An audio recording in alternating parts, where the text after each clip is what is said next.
We've got a really fun show planned out for you guys today, but first, on yesterday's show, we picked up 65 subscribers, which might be a channel record in the last couple of months or so, but I would love to be that today. So if you have not subscribed, be a part of the 70 that will today and help break yesterday's record and get the best Browns YouTube content out there.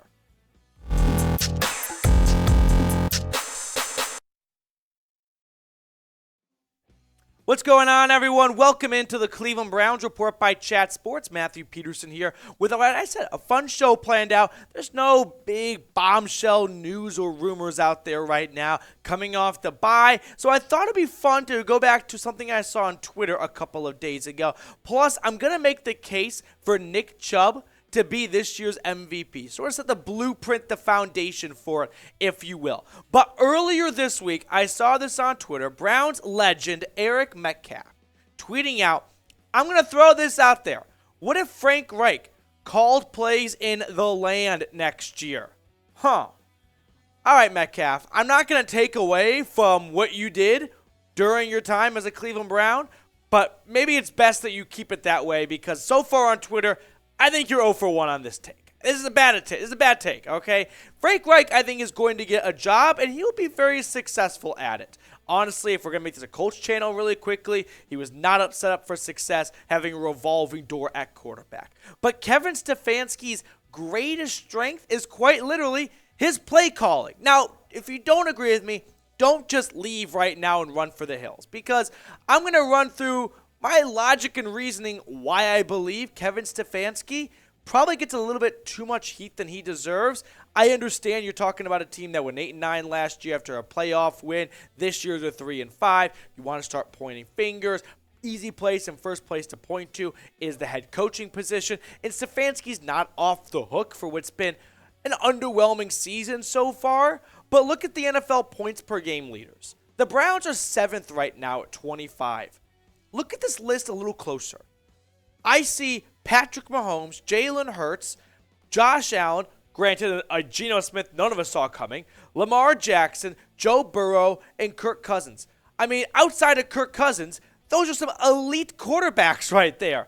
And the Browns are sitting in the middle of it with their backup quarterback. So having a top 8 scoring offense with a backup quarterback, and in my opinion, 1.5 receivers. Amari Cooper's a full. Donovan Peoples-Jones, I love him. Love DPJ.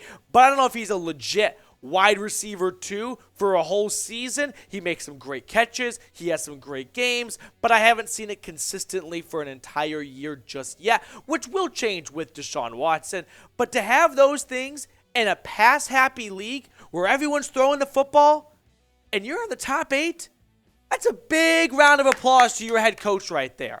And also, last year's Cleveland Browns. Remember the 2021 Brownies? Well, Stefanski had the Browns 8-9 with an injured Baker Mayfield and an offense scoring north of 20 points per game. Those aren't eye-popping numbers, but to him to weather the storm and have that team be near 500 with an injured Baker, Baker, I want to combine Baker and backup, which he is right now. Where's Baker going to be a backup next year? Get your predictions in. But, yeah, those are some pretty impressive stuff here. Now, I'm not saying Kevin Stefanski is only gravy and there's nothing wrong and I'm the biggest sheep to Kevin. No, I've got my pros and cons with him. Kevin Stefanski's pros, I think he has great scripted starts, okay? Let me drop some big numbers on you guys right now. First drive for the Browns this year on offense, through 8 games, 3 times they have scored a touchdown, 21 points. Going 3 for 8 on your scripted first drive, that's pretty good. I'm going to say that's above league average. In the first quarter, the Browns have scored 41 points. That's 20% of their point total all year.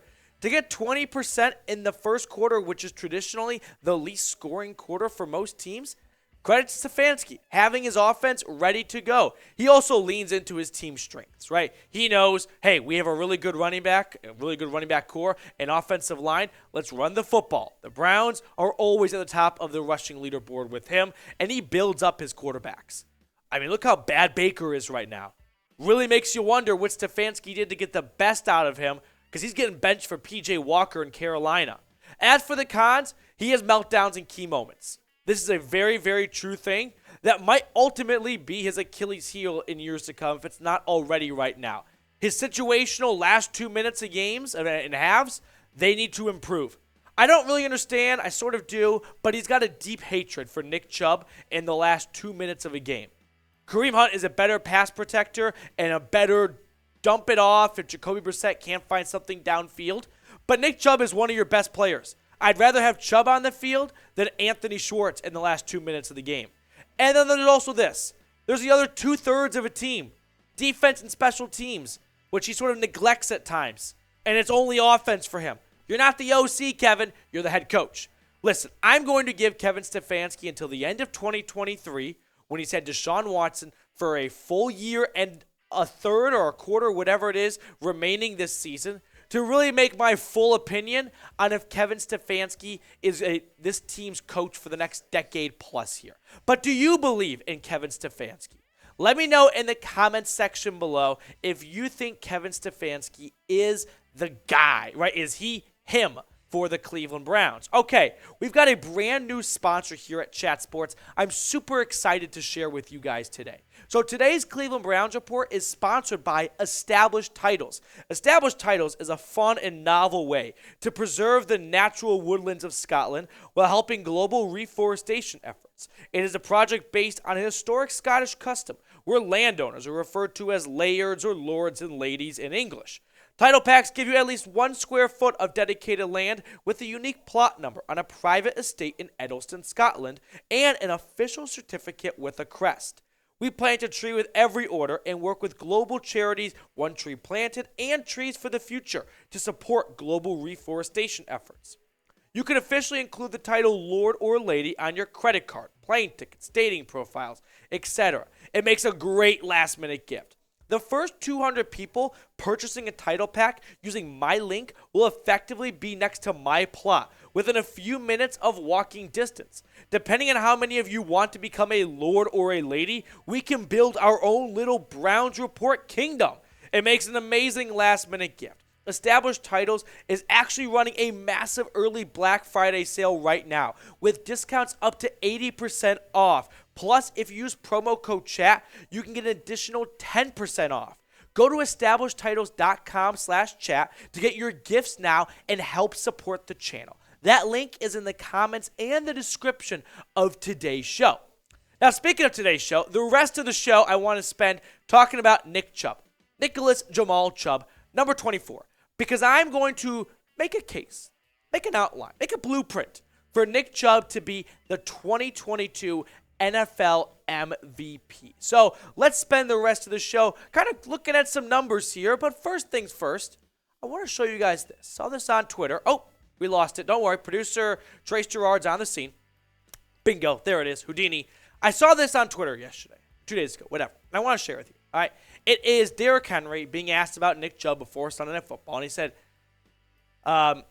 who's the best running back on the planet? That's Nick Chubb. That's Tirico asking Derrick Henry. And the King says Nick Chubb.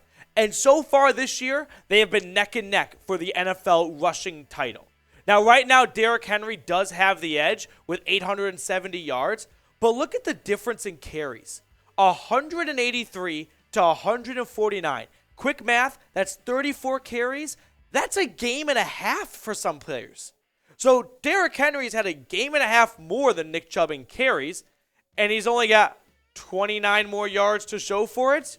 Also, Nick Chubb is 10 touchdowns in the NFL. That is first. Those are all the NFL rankings next to their stats. 5.6 yards per carry. That's tied for 6th. Quick trivia, number 1, Tony Pollard. Yards per game, they're first and second. But we know if you want to win the MVP award this day and age in football, you got to be a quarterback.